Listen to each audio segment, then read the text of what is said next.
Hello, Sophie. Welcome to Dear Rach and Soph.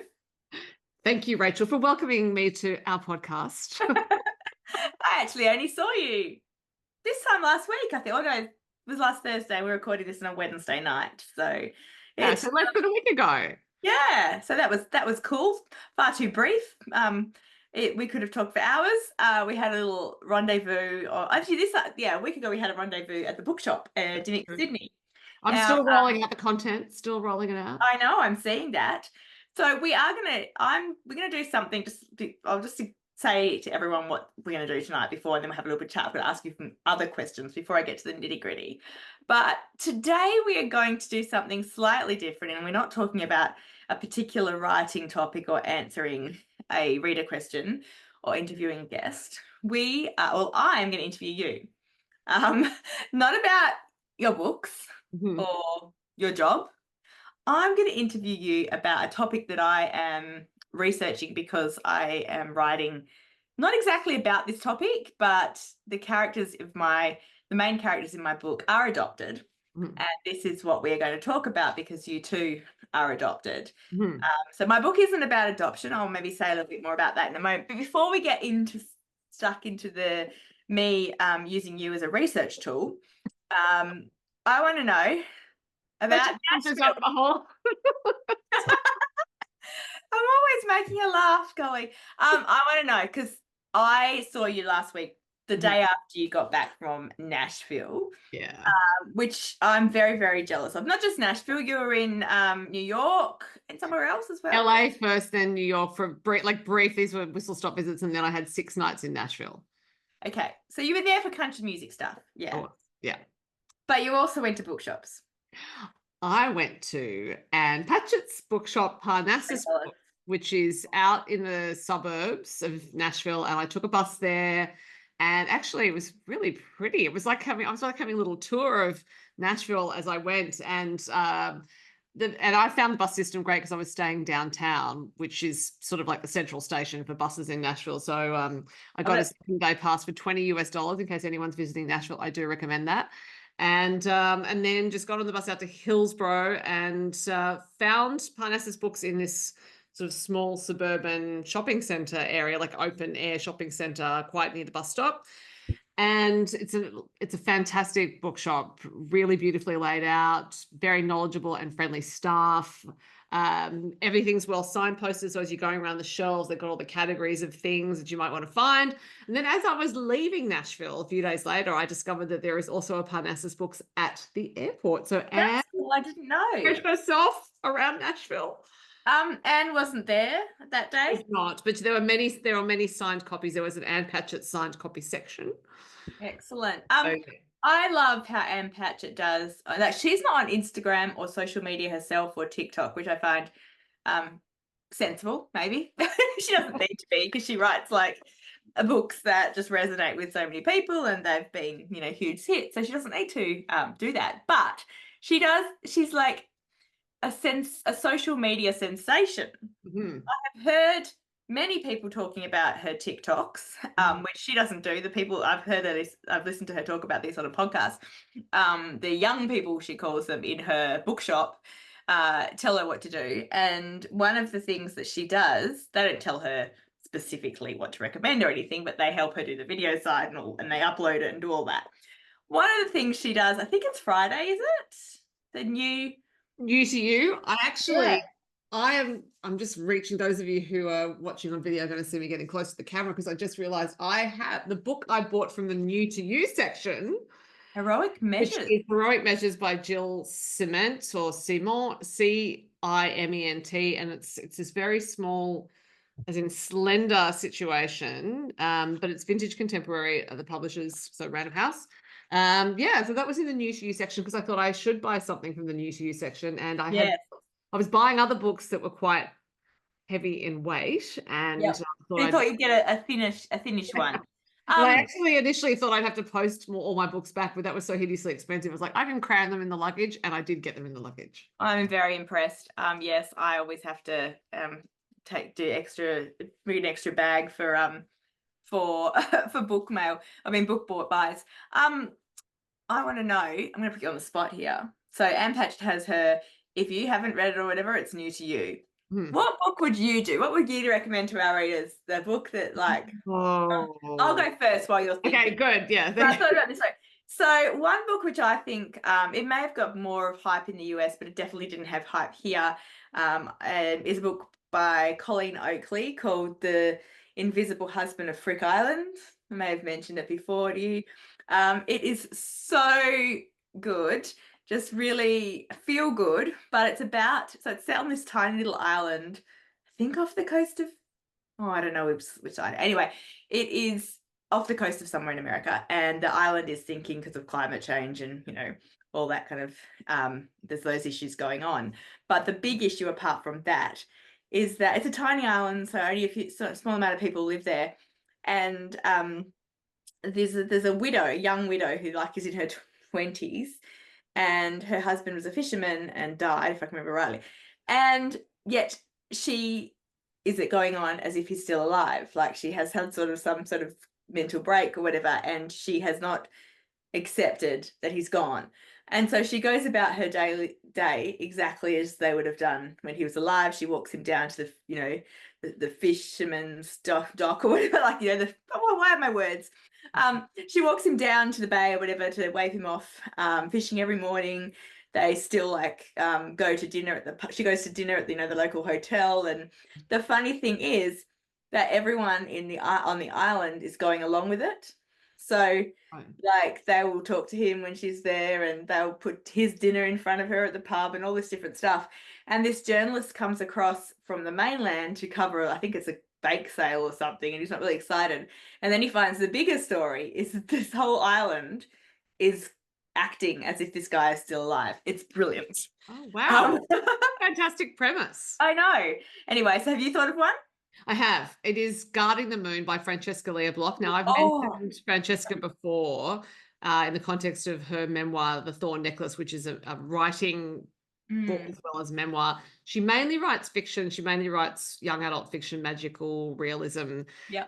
And Guarding the Moon was, I think, her first nonfiction book. It was about becoming a mother for the first time. And I think partly why I loved it was from a writing point of view, she took the magical realist ways and techniques from her young adult fiction and used them in nonfiction. And so as someone who loves reading nonfiction, I published nonfiction, it's a really beautiful example of what you could do with nonfiction and essentially weave this spell with it. And it's a very short book. It's probably out of print. I don't know.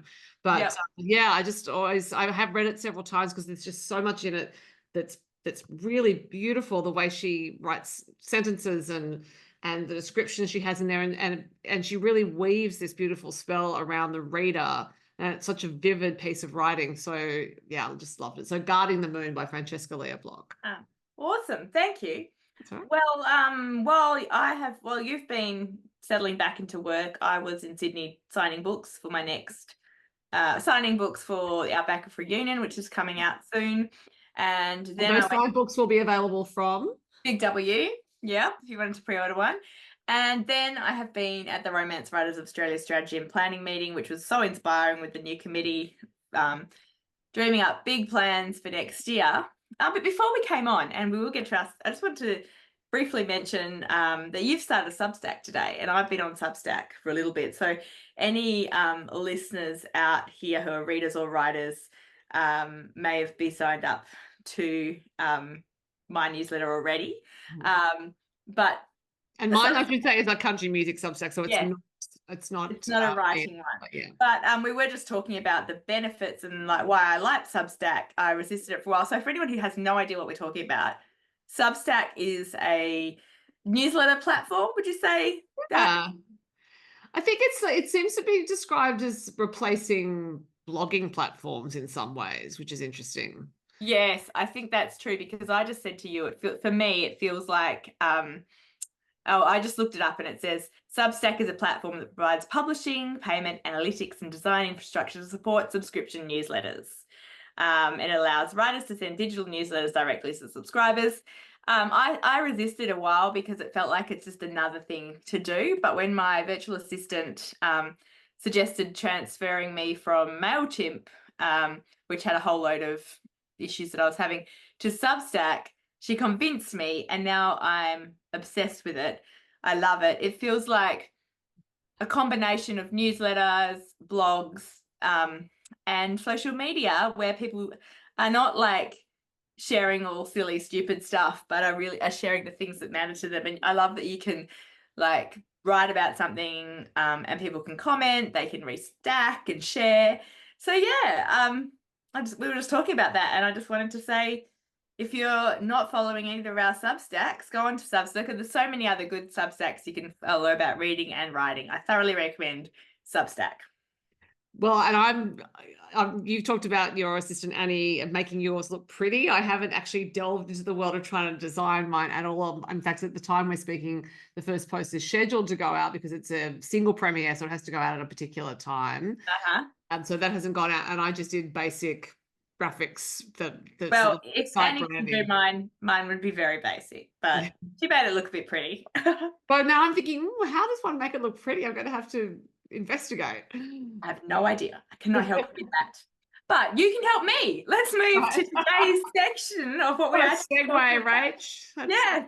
Well, hope you can help me. So I'm currently, this week, I've started my next women's fiction novel. Before we get in, how's your writing going though? I'm closing in on a deadline, and I have to go away for work right as the deadline comes up. So The end of October, was that when your book was due? no, middle of October. Oh my gosh, I didn't know it was that close. So, but you know, as I'm fond of saying to you, I always have enough time, and I'm in that state at the moment. I'm like, yep, I've got enough time. And I realized I'd spent a lot of time planning, and I also get to this stage with every novel and think, oh my God, I'm running out of time. And then remind myself, no, all the time I spent planning at the start was worthwhile time. But sometimes I'll think, oh, I should have written more earlier on. It's like, no, I was planning. And that means I'm in a position now where I can just go to my grid, look what's next, and flow through it, because I have, unusually for me, plotted this one almost through to the end. Yeah. Ready. So yeah, it's just a matter of time. Time is what separates me from a finished manuscript, and time is something I can be in control of. So it's interesting that you said you plotted this one right through to the end, which is rare for you. Usually plot like in chunks kind of thing, right? Yeah, that's right. Very interesting that you also said, you know, sometimes we can beat ourselves up about wasting time, not actually getting words, not actually seeing the word count get higher, because that seems like, I guess, a tangible way of tracking our progress, right? And we know that you need to aim for a certain amount of words, and that you need a certain amount of time maybe to write those. So it can be stressful if the word count's not going up. But that's interesting, because this week was going to be my start of writing my book, The Lucky Sisters, which I'm going to talk a little bit about so I can interview you.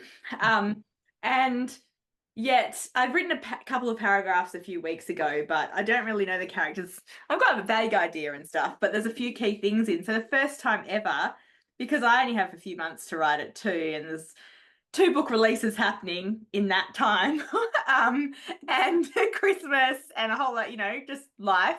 So I was like, I really want to make sure I'm going in with as much, you know, knowing as much as I can about the book and everything. And so I've planned more than this one too. Today I got out my Save the Cat. Actually, this week I've been trying to use a Save the Cat beat sheets. And I've looked at these before, but I've never actually managed to go like almost to the end of the beat sheet. So yeah, we'll see how that goes. I've done more planning than usual as well. But yeah, I'm taking that time this week to really get to know the characters, to nut out a few things. So I think that is important, but it's so easy sometimes to go, oh, I wanted to get to 8,000 words this week. I'm not going to get there, you know. Bad, Rachel. I actually never set word count goals. I do, because it's the only way I can kind of know that I'm going to get there in time. Yeah, why every night writer has their own nature, so that you know. I aim for a certain amount of you know, words a day, 5 days a week, and then I feel like, well, if I don't get them, then I have to try and make it up at other places. I'm more lenient towards the beginning of the manuscript, like now, because I'm not stressed yet, you know.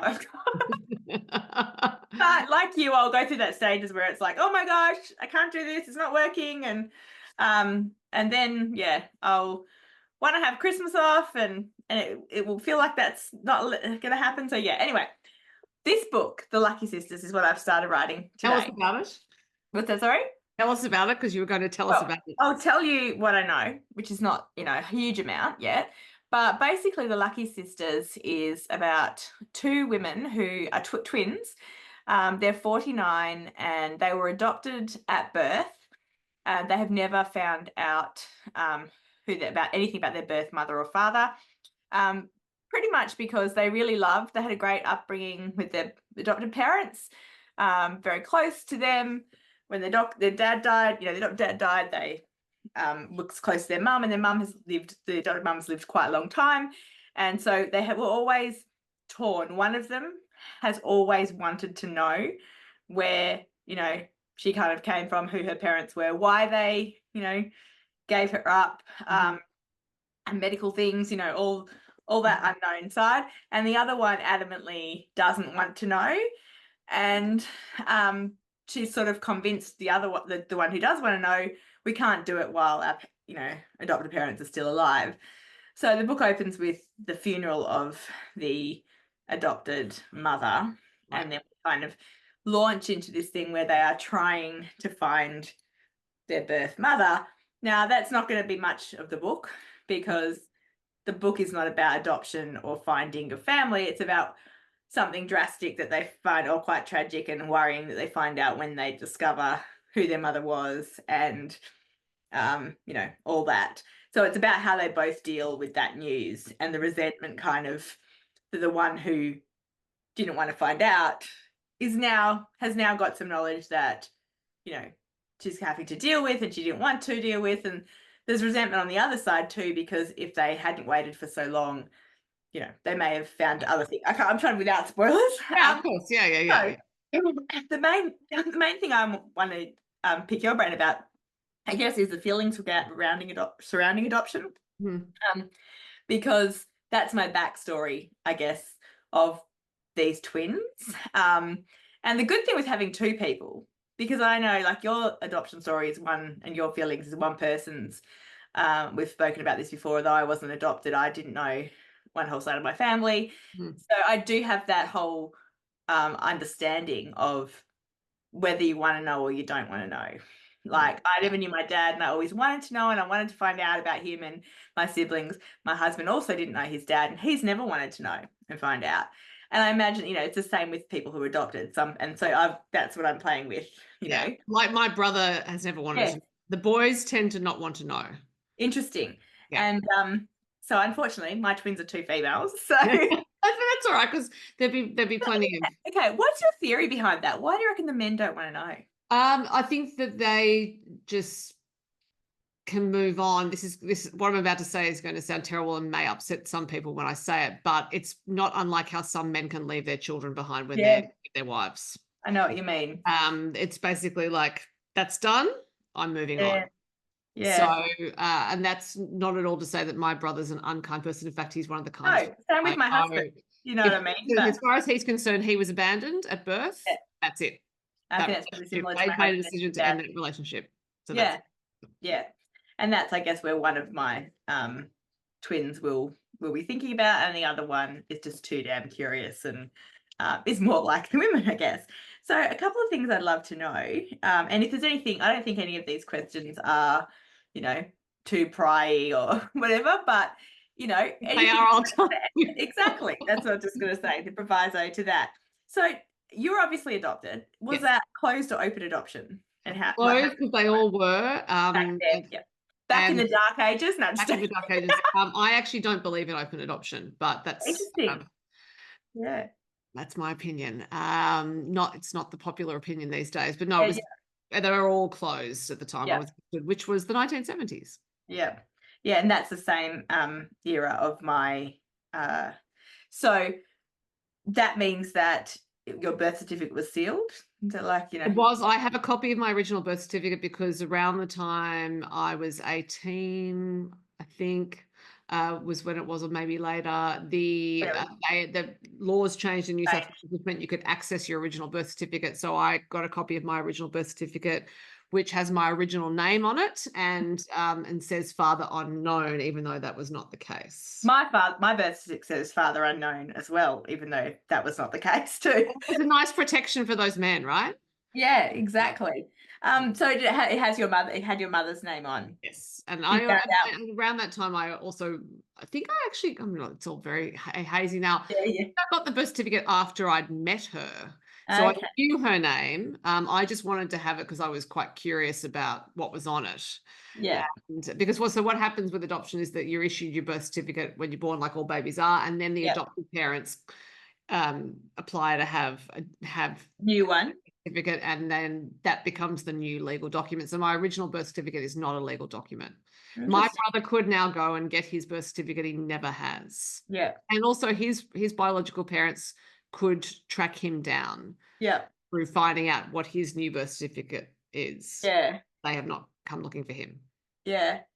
Interesting, because there's also isn't there I'm sure in some states there's a register. I know this is from when I was It was a register when I was of researching another book. age. So there was a contact register. So I could find out non-identifying information first, and then there was a contact register that was separate. And I found out the non-identifying information, and that actually was enough for me at the time. I then had forgot that I'd put my name on the contact register.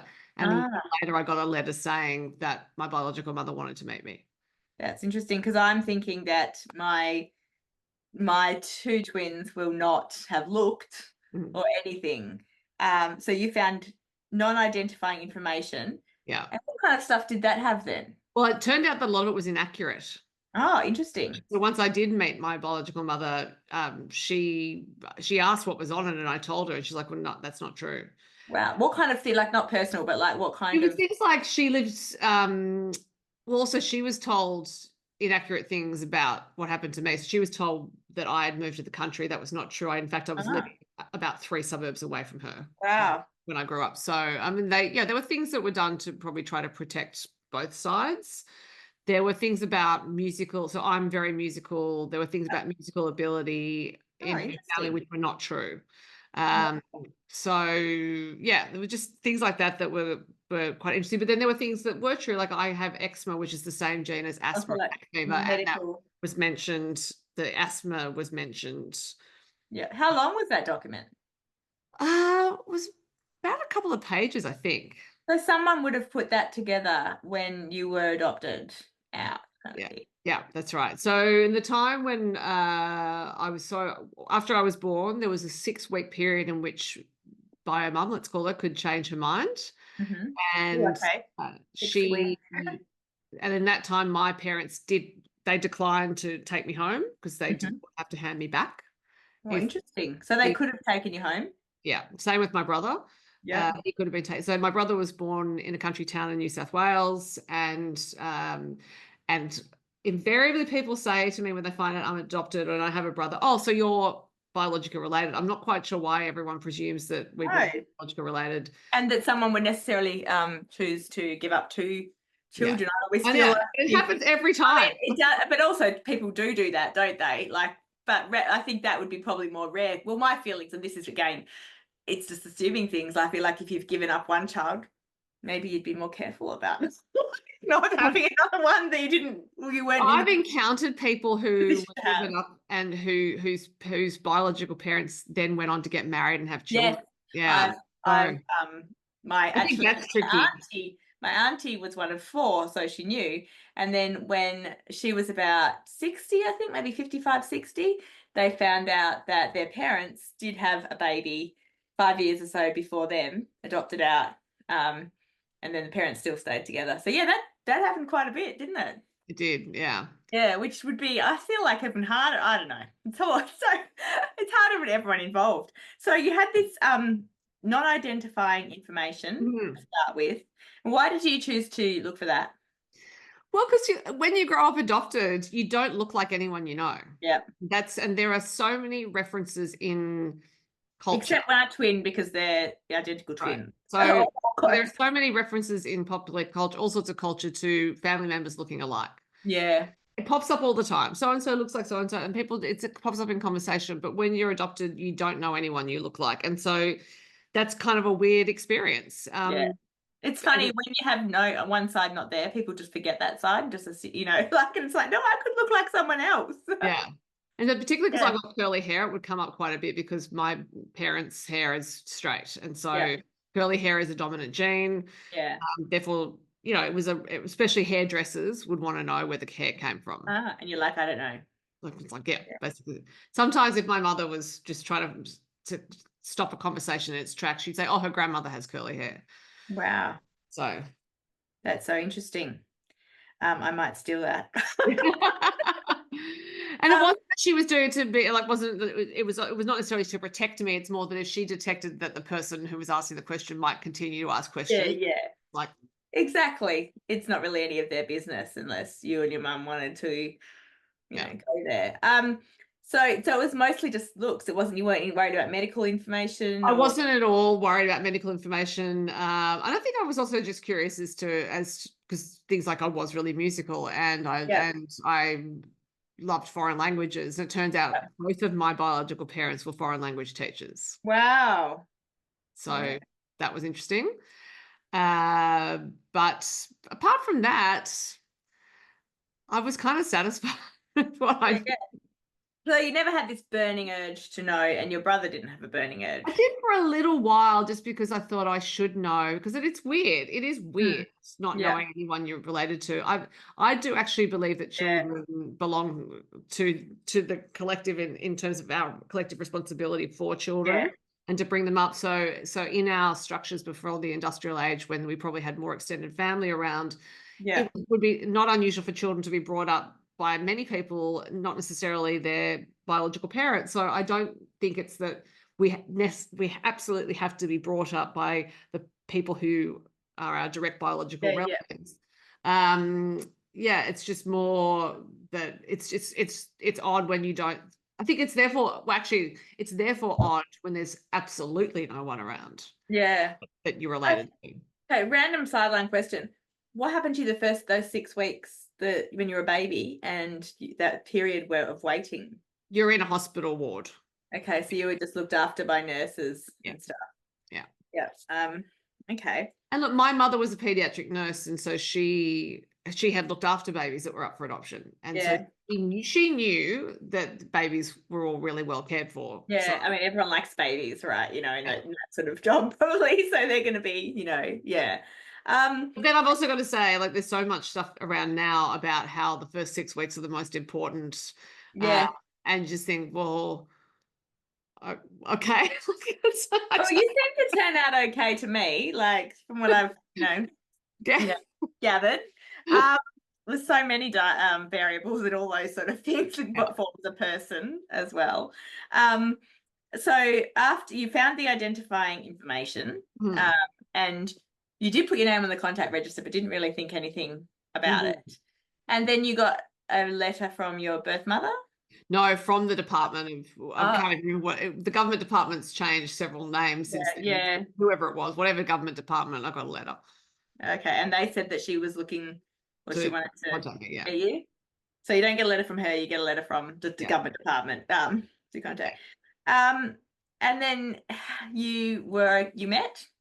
Yep, she came to the family home and we decided my brother would not be there. So he went to a friend's place. So your adopted parents were there? Yeah, they were there. And then I could still remember bio mum sitting on the couch saying, "Now I have something to tell you." I remember thinking, "Don't tell me I'm a twin," because my mother had always said if they were twins, she would have taken both. Yeah, yeah. So I was thinking, oh God, like they'll be furious if it turns out I'm a twin, and they didn't have a chance to take both.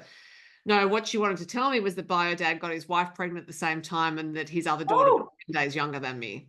Oh my gosh. So kind of almost twin-like.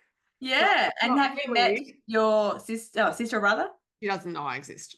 Wow. How do you feel about that? You don't Fine. mind?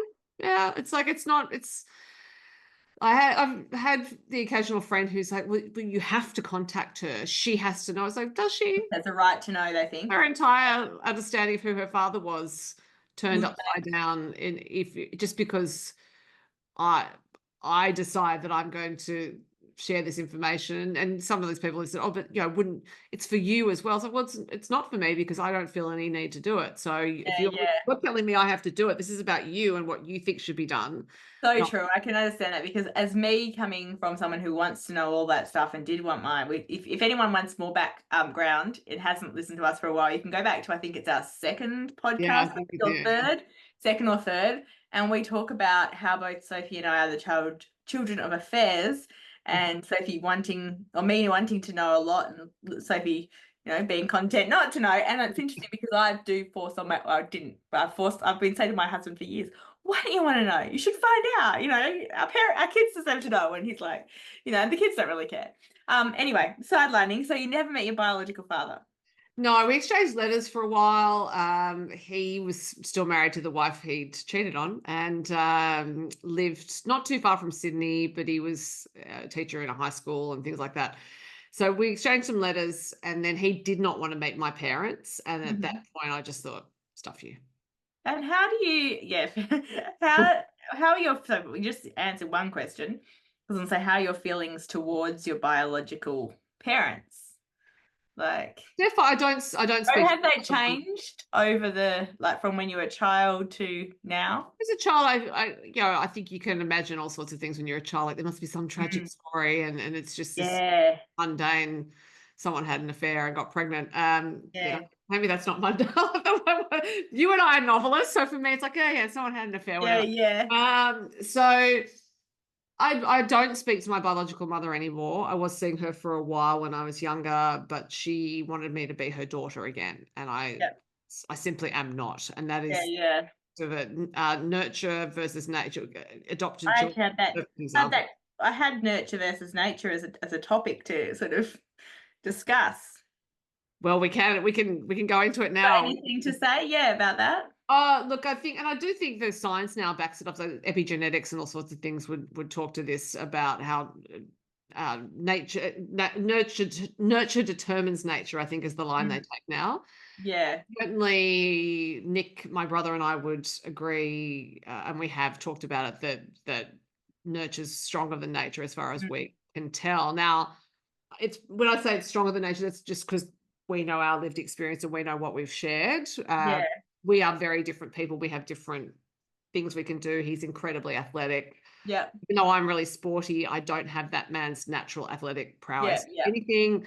But as I said, I'm musical. I'm more academic. He's not. So there are things that are different. But in terms of our values, I guess. The values, I was thinking, and and our personalities, in some ways we can be quite similar. And there are things like my mum's father, so my maternal grandfather's been dead for quite a few years now, but every now and again there would be things that come out of my mouth that I think, oh, that's grandpa. And Nick does the same thing. Like Nick will say something, I'm like, oh my God. That's so funny. So there's those sorts of things. Growing up in the same environment, I think, does shape you.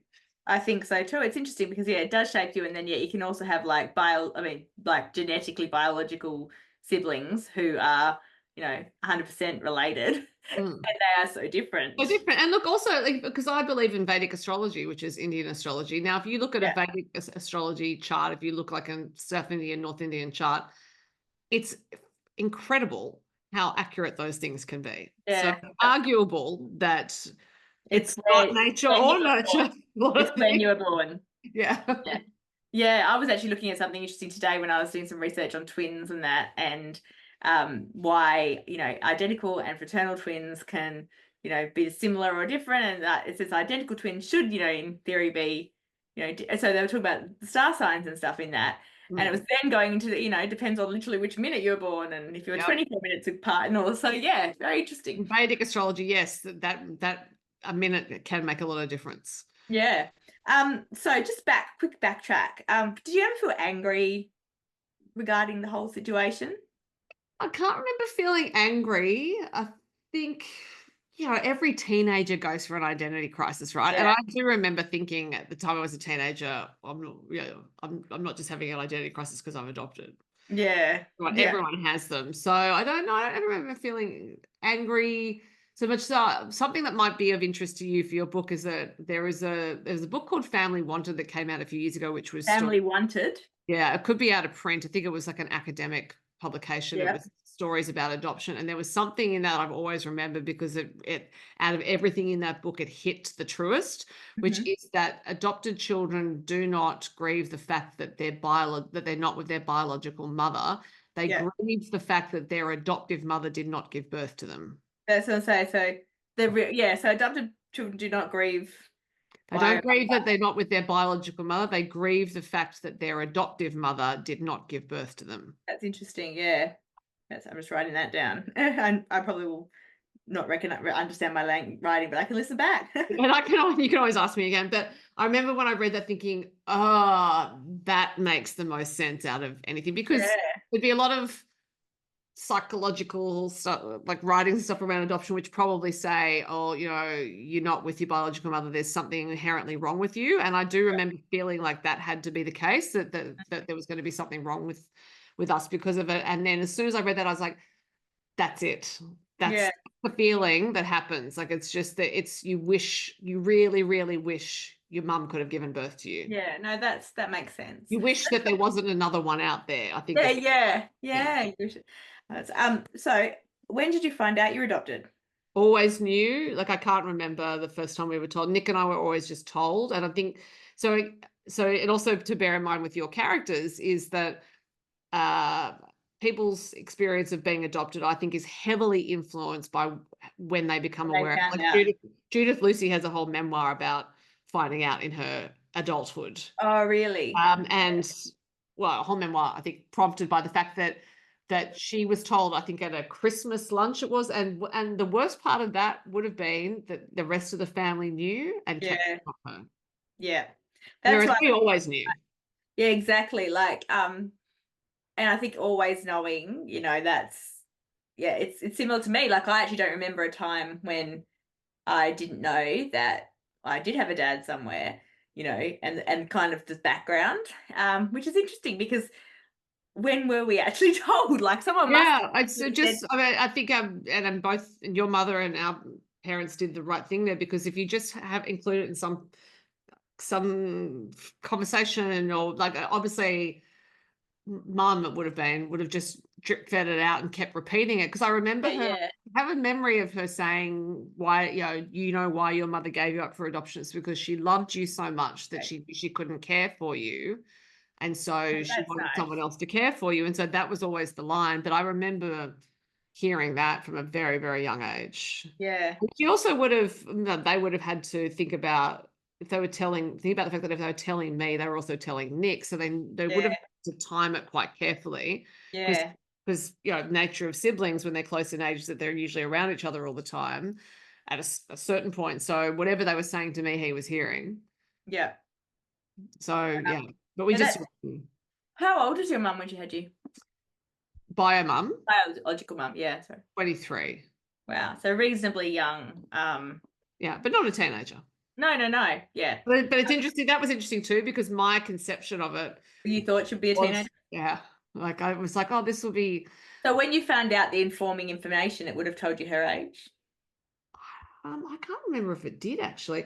There's an amazing documentary on Netflix called Wonder Boy, and it's about the fashion designer Olivier Rousteing, who designs for Balmain, Yeah. and he's adopted. And so The it's documentary, did you say? yeah, so Wonder Boy is the name of it, and it goes through his experience of trying to find out about his biological parents, and that's all I'm going to say about it, because people should watch it. And yeah, that's the through line for that documentary. Interesting. So she was young but not a teenager.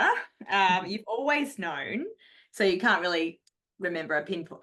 Yeah, No. so I guess you don't know how old you were or And look, anything. I also think that is the way to handle Mm. difficult information in family, is But tell not early, necessarily tell in often. fiction. What was that? Sorry, But not necessarily in fiction. Well, no, because as a dramatic device, the big reveal. Exactly. And I mean, that's all going to happen in the past for my characters. But if they, we need to give our characters wounds and trauma and things that they're hung up on. And so I guess, finding out in a more tragic way, and that could have also had tension in their backstory, how they found out. And yeah, so I will definitely have to think on that. I think I've kind of you've answered. Oh, I would love to know now. So you said one of the questions people ask you and your brother is, are you both, are you related?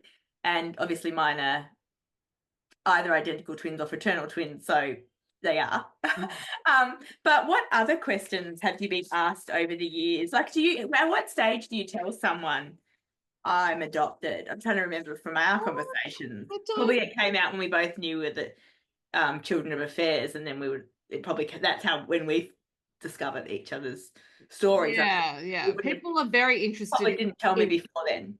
People are very interested in ethnic backstory, particularly when you have hair like mine. Yeah. So I don't think my brother's ever been asked about his ethnic background, but I would have people having guesses regularly. Wow. So and so so two questions. For the first part, well, the second part is like, what other kind of questions people ask you both, or you separately. But the first question is, when do you tell people? Like, and do you have some sort of, it just randomly comes out in conversation? Yeah, only if it's contextually appropriate. So it's like if someone's talking about adoption and they're talking to me as if I don't know anything about it. You say, yeah, I do a little bit. So because otherwise it's going to get awkward down the track when they continue to talk about adoption like I don't know anything about it. It's like, I'll just save you the hassle here and tell you. Or so if someone asks, they're like, oh, what ethnicity are you? And I said, look, I don't have the whole picture because I'm adopted. So yeah. And sometimes I'll just pop out if we're talking about the country town where my brother's born. I'll say, oh, my brother was born there, and occasionally I'll get this look like why weren't you born there? Or, yeah. So, and that's just because that's where he was born. So I think it's certainly fewer questions now that I'm older. There would have been more when I was a kid, and it was usually around, oh, where did you get your academic interest from, or where did you, all that kind of stuff. It's people are very interested in inherited traits and will ask questions accordingly. And yeah, the curly hair was usually the main one. So I think the questions are only asked if you have some identifying feature, shall we say, like Did people were you ever asked at school kind of thing? Like, you don't look like your biology, obviously your adopted parents. Oh, not at all. Not at all. Do you have interest similarities? Anything like? Well, yeah, in that, both my parents are voracious readers, and my mum taught me to read when I was 3. So arguably that all came from her. Yeah, perfect. Even though bio parents were teachers and stuff, mum is one of the most eclectic, avid readers I've ever encountered. And so she certainly fostered that in me. She had, even though there wasn't a lot of music playing in the house, she played piano growing up. So she made sure that I learned piano from a young age. And things like sports. So we were both, so my mum's really sporty. Dad was a great swimmer when he was younger. So I was taken off to the pool by Dad quite a young age, and Mum got us into tennis lessons. And so all those sorts of interests that Nick and I still have, because he's, as I said, he's great at sport. I'm still playing tennis. That all came from them.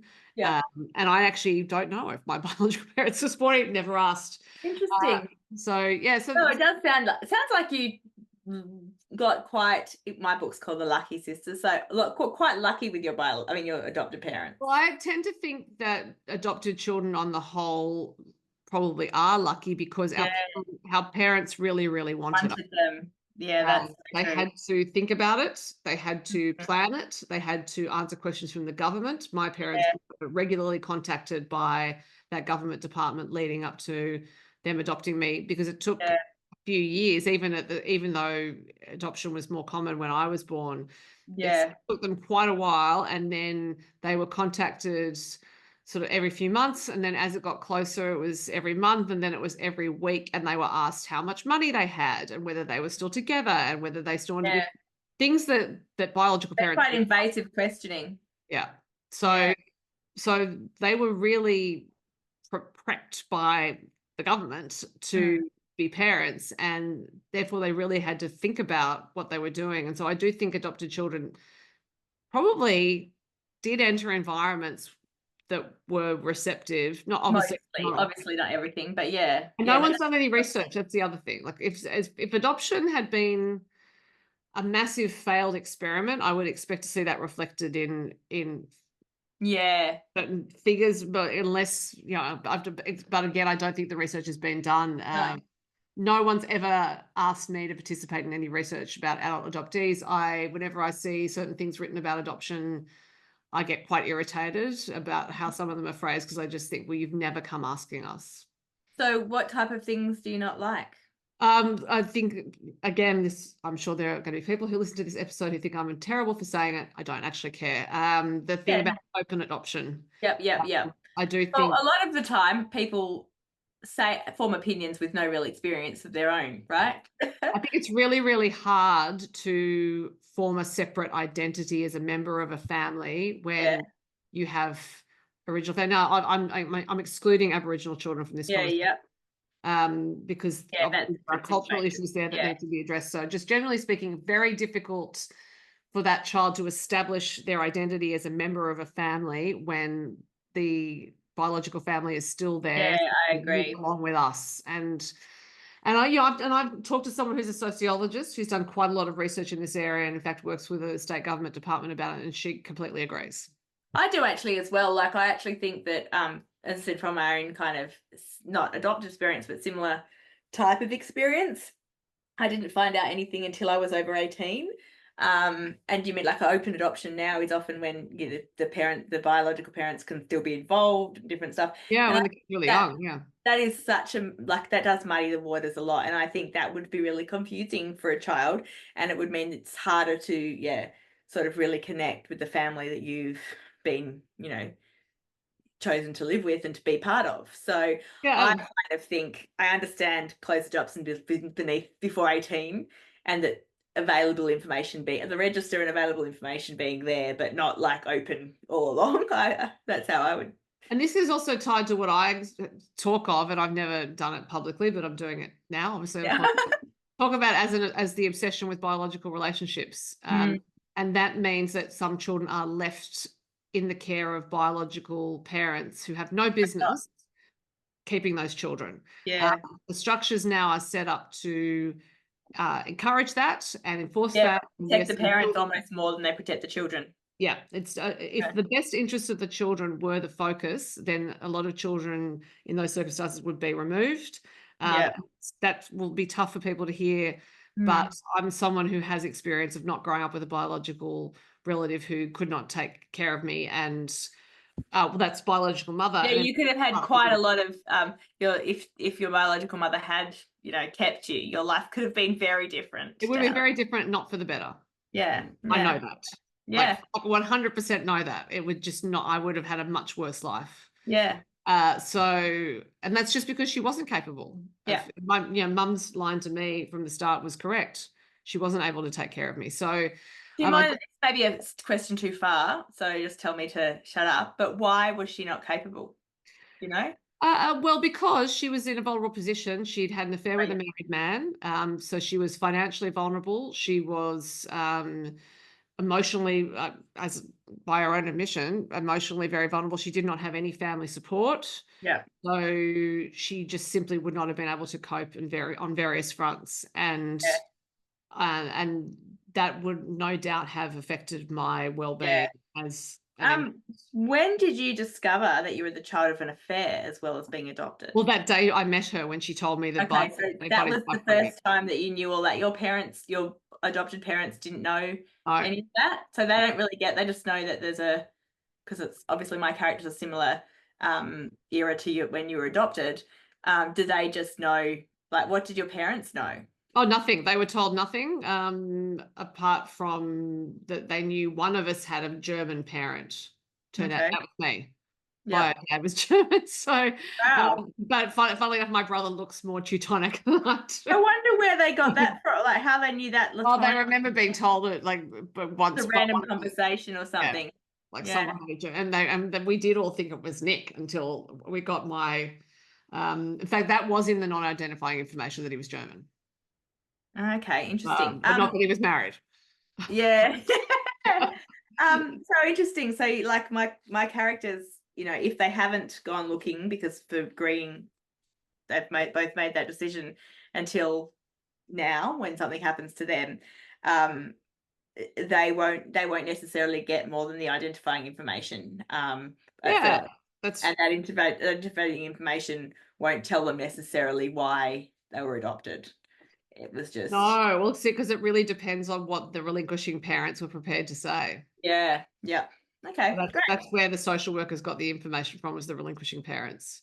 So, or parent, because Yeah, you have to presume that the bio dads were not hanging around for most. yeah, And that's why a lot of children would have ended up adopted out. yeah, yeah, Because yeah, and a lot of the pointing of the fingers goes on towards the biological mothers, as it does now to single mothers. Like it's, oh, these single mothers, we don't, we see it probably more in rhetoric in the US sometimes, yeah. but they're single mothers because the father's taken off. Exactly. Like, Yeah. and No, obviously they're it's true. going, and why are you penalizing the parent who stuck around? Yeah. So true. Okay. Well, no, that's been really, really useful. Thank you. And listeners, we'll wrap up again in a minute with some general chit chat probably, but one of the questions I guess that we sometimes get asked as authors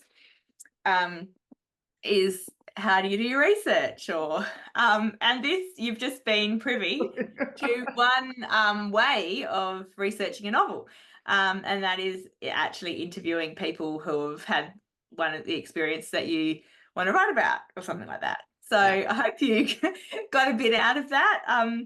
And thank you, Sophie, so much for being so open with me. You might get a few more questions from me over the next few Well, and months. maybe look, if anyone's listening to this, and as I said, I haven't publicly voiced opinions like the ones I've just voiced about some matters, but they are opinions that come from lived experience and observation. Exactly. And they are opinions. Like, I'm not stating it as fact. I think we do live Yeah, in it's a what age you where believe. we're not allowed to have different opinions now. It's like, 100%. Yeah. No, I have an opinion and I'm obviously expressing it. I think And it's a totally fair opinion to have, as you said. You've had it's opinion you formed from your own experience. So, and look, your research would be more interesting to people than watching me scrabble around pulling weeds out of the dirt, as I did for Sunshine Carnings.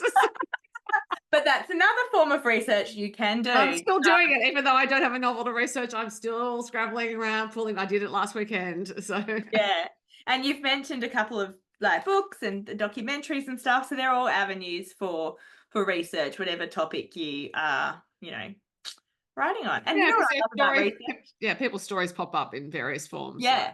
And what I love is like a couple of things you've said have given me sort of ideas for plot points or backstory, but also like when I've been researching this week, just looking up things like twins intuition and that's what led me to the star sign thing about twins. And it just like research can lead down little paths that you hadn't, thought about. And I love it. Oh, listening to historical authors say that often when they are researching, they find a little tiny nugget of information that sparks a whole new book. And I think the same definitely happens, with contemporary. As I've been researching this week and looking up things, I've been finding interesting articles, and that doesn't quite fit here, but I'll just bookmark that and, put it in the back of my head. Yeah. Well, it's like twins intuition, but also I think any close siblings, my brother and I can have whole conversations without saying anything or much at And all. that's what I've been like reading about today again, that, science says it's pretty unlikely that there is any actually thing